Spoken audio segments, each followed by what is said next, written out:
So in this video, I will show you a very profitable 1 hour time frame strategy. So what you do is that you introduce 9 days period exponential moving average and 21 days period exponential moving average.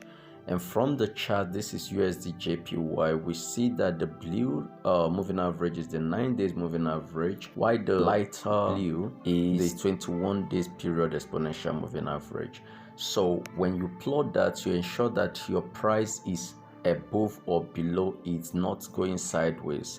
Like in this case, we are seeing that price is clearly above the two moving averages, but you don't jump in to buy immediately. What you do is that you wait for the price to retrace back into the moving average. Like we've seen in this case, price came down to retest this moving average, and then we also seen that in that area we're having this demand zone, and as the price came, it was rejected, and we have a bullish engulfing candle, which is a signal that this moving average held strong as a support, and that this demand zone was very active. So this is the point that the trader is going to buy. An aggressive trader will enter a buy immediately and put a stop loss just below this engulfing candle and take profit 2 times of the stop loss. However, a conservative trader may wait for this price to still come down a little to test this 9 days period moving average. However, we're not guaranteed that it's going to touch it,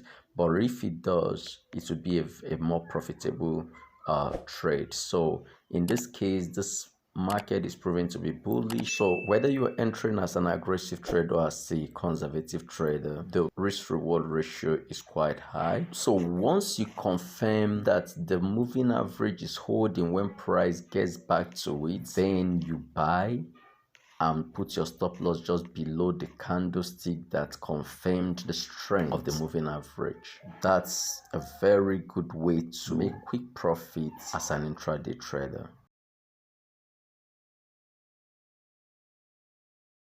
Thank you for watching.